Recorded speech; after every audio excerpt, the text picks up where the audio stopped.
Compétition sympathie. On va parler avec alors le zoo au parc de. Tout à l'heure, j'ai montré des images, j'ai dit l'Asie en Bretagne. C'est oui, vrai ça, Hélène? Exactement, on vient à peine d'arriver en Bretagne et déjà, moi, je repars en Asie. Ça y est, t'es reparti, toi. Mais pourquoi? Eh bien, parce qu'à Trégomer, il y a un parc zoologique qui a fait sa spécialité l'Asie. Ouais. Alors, on voit souvent des zoos avec des animaux de la savane africaine.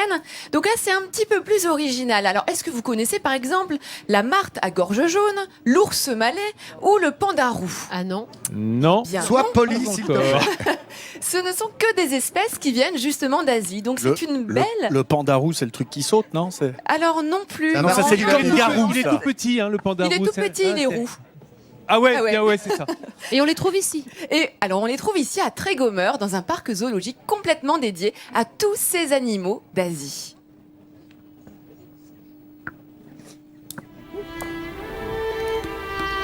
À 30 km au sud de Paimpol est apparu en 2007 un petit bout d'Asie.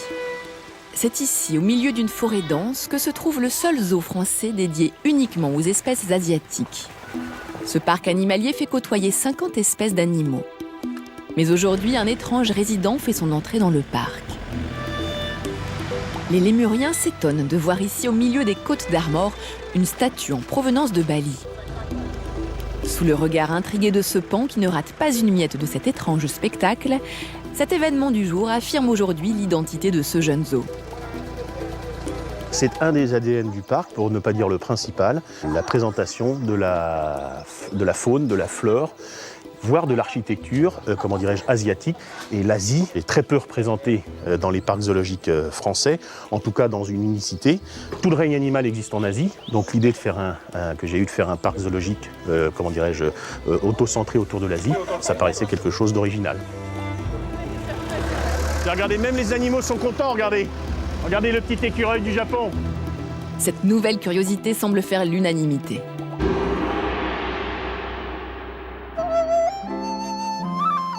Lorsque l'on découvre ce parc, on apprend surtout à ne plus faire d'erreurs sur l'origine des espèces. Car si l'on évoque les pélicans ou les singes, on pense davantage au continent africain. Carole Michel, chef animalier, va profiter de l'heure du repas pour rectifier cette erreur. En Asie, c'est très très varié, il y a une grande richesse faunistique et sur toute la biodiversité en général. Donc on peut trouver tout ce qu'on va trouver partout, donc que ce soit des singes, des chameaux. L'Asie c'est très très vaste, donc les chameaux vont être plus localisés dans l'Asie centrale. Eux, les singes en général vont être plus dans le sud-est asiatique avec des climats plus tropicaux. C'est vraiment très très varié. La diversité est telle que ce zoo présente des espèces encore rarement présentées au public français, à l'image de la martre à gorge jaune, que l'on peut normalement observer dans les forêts tempérées de l'Himalaya. Encore plus rare, on trouve ici l'ours malais. C'est le plus petit ours au monde. Mais malgré ses 70 cm au garrot, pas question pour les soigneurs d'être avec eux dans l'enclos. C'est un animal qui est dangereux, qui en plus a un caractère un peu particulier, donc on ne rentre pas avec. Au niveau sécurité, on est au même niveau que les tigres, par exemple. Donc on ne rentre pas avec, on n'a pas de contact avec eux. Voilà, si moi là je rentrais dans l'enclos, je me donne 5 minutes. Voilà, il faut que je cours très vite dans ces cas-là. Et non, c'est pas des animaux faciles, c'est des ours. Hein. Même si c'est les plus petits, ça reste quand même des ours. Et ils ont des bonnes griffes.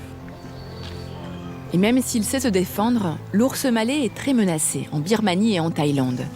La déforestation et le braconnage mettent en danger d'autres espèces, à l'image du panda roux. Ici, on a un couple.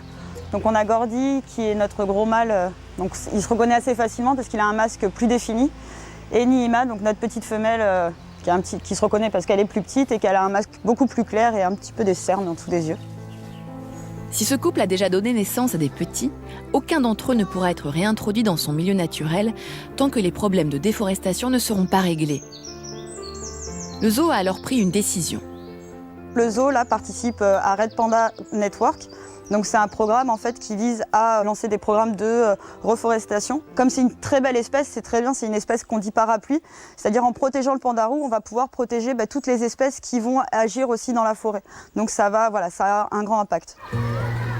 Les zoos du XXIe siècle connaissent une véritable mutation. Présenter simplement au public des espèces en voie de disparition sans agir pour leur survie sur la planète serait aujourd'hui un non-sens. Ils sont désormais des acteurs importants pour la survie des espèces.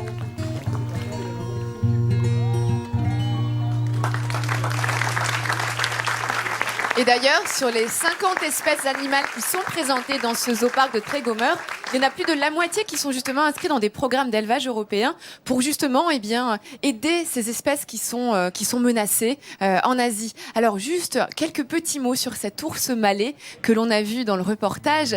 Alors l'ours malais, son nom malais justement, ça veut dire Berwang Madou. Berwang Madou, est-ce que quelqu'un connaît la signification de Berwang Madou? Non. Non. Moi, je l'ai su. Laurent, ça va te plaire. Ça Vas-y. veut dire l'ours à miel. Mmh. Ouais, le petit ours qui Ours, va ça délicatement se voit. chercher le miel dans Comme son moi le petit pot. battant. Eh bien, c'est un ours qui adore manger du miel et qui va justement dans les troncs d'arbres avec sa patte et sa grande langue adaptée pour Tout moi. chercher le miel fabriqué par les abeilles. C'est un ours qui est également équipé de très grandes griffes qui lui permettent de grimper aux arbres et de faire son nid comme un oiseau avec des branchages et des feuilles en haut des arbres. Assez c'est étonnant étonnant, quand ça. même Ah oui, oui, dis ce donc. petit Il ours prend malais. pour un oiseau, quoi, en fait. Exactement. Quasiment. Bon, je vous invite à aller découvrir ce fameux Ah, c'est parc joli, ton ici parc, dans ouais. les Côtes d'Armor. Merci Hélène. On apprend beaucoup de choses, hein. C'est bien d'avoir un vétérinaire avec soi parce qu'évidemment, elle vous donne des indications qui vous permettront de mieux connaître ce monde animal. Vous allez mieux